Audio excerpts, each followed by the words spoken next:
तो हम अब ये देखते हैं कि एक प्योरली रेजिस्टिव एसी सर्किट में पावर डेवलप्ड क्या होता है। तो let me start with a question, एक सवाल आपके लिए। हमने थोड़ी देर पहले यह देखा था कि average current in a purely resistive circuit zero होता है। तो क्या, क्योंकि करंट और पावर क्लोजली रिलेटेड है, क्या हम ये कह सकते हैं कि मीन या एवरेज पावर भी जीरो होता है? द आंसर इज नो, और हम थोड़ी देर में देखते हैं कि ऐसा क्यों।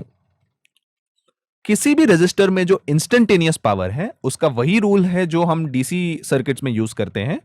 P instantaneous power is nothing but I square into R. DC circuits में भी आई स्क्वायर आर ही पावर होता है, बट यहां पे बस ये फर्क है, ये जो आई है जिसका स्क्वायर किया जा रहा है, ये आई है I M sine omega T. ये आई खुद वेरी कर रहा है, वहां पे डीसी सर्किट्स में आई कांस्टेंट था, और आई क्योंकि वेरी कर रहा है, पावर भी वेरी करेगा अलग अलग टाइम पे।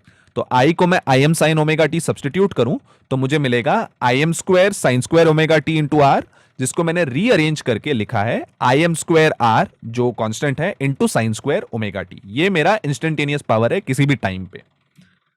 तो अगर मुझे एवरेज पावर निकालना है, जो पहले निकाला वो तो इंस्टेंटेनियस पावर था, एवरेज पावर क्या होगा? अलग अलग टाइम पे जो पावर है उसको मैं ऐड करके टोटल टाइम से डिवाइड करूं तो वो होगा मेरा एवरेज पावर, और मैंने यहां वही किया है। पी एवरेज, पी बार से जो मैंने डिनोट किया है वो है सम अपॉन टोटल टाइम।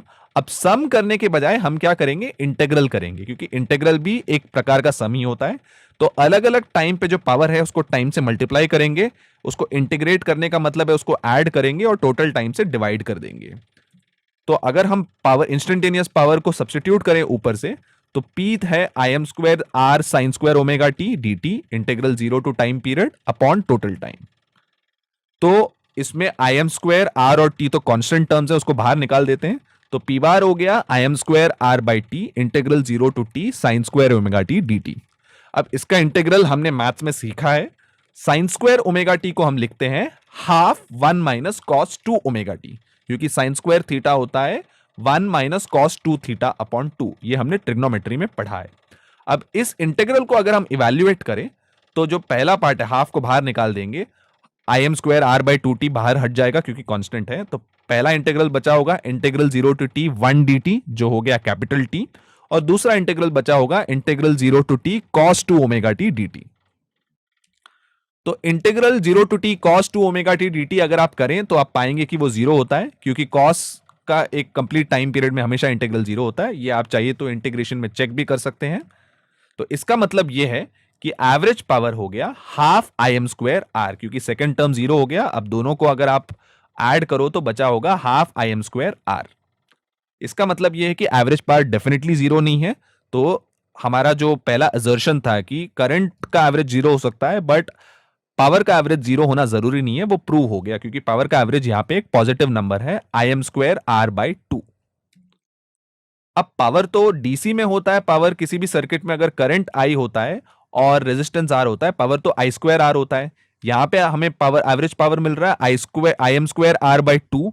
तो इन इक्वेशंस को कंसिस्टेंट बनाने के लिए हम एक नया डेफिनेशन लाएंगे, रूट मीन स्क्वायर करंट, जिसको हम आई आर एम एस से डिफाइन करेंगे।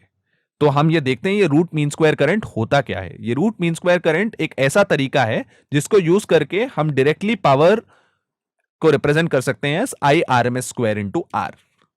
तो हमने ये देखा कि पी बार है half I M square R. अब इसको I R M S square into R के तौर पे लिखें ताकि इस डीसी पावर का फॉर्मूला और एसी पावर का फॉर्मूला सेम रहे, समथिंग स्क्वायर इंटू आर। तो इनको कंपेयर करें तो ये तभी पॉसिबल है अगर I R M S I M by root two के बराबर है। तो अगर I R M S I M by root two के बराबर है तो हम क्लियरली देख सकते हैं कि आई आर एम एस को होना पड़ेगा 0.707 आई एम। तो अगर I R M S it is equal to 0.707 I M, तो इसका मतलब यह है कि हम I R M S square R से डायरेक्टली पावर निकाल सकते हैं। So please remember this expression, I R M S is nothing but maximum value of current divided by root two, और 1 बाय रूट टू क्योंकि 0.707 होता है तो आई R M S हो गया 0.707 आई एम।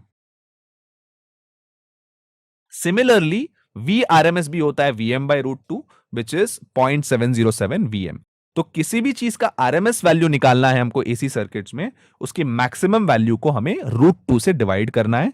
तो Vm/√2 Vrms हो गया, और 1/√2 क्योंकि 0.707 होता है, तो हम मैक्सिमम वैल्यू को 0.707 से मल्टीप्लाई करें तो भी सेम आंसर आएगा।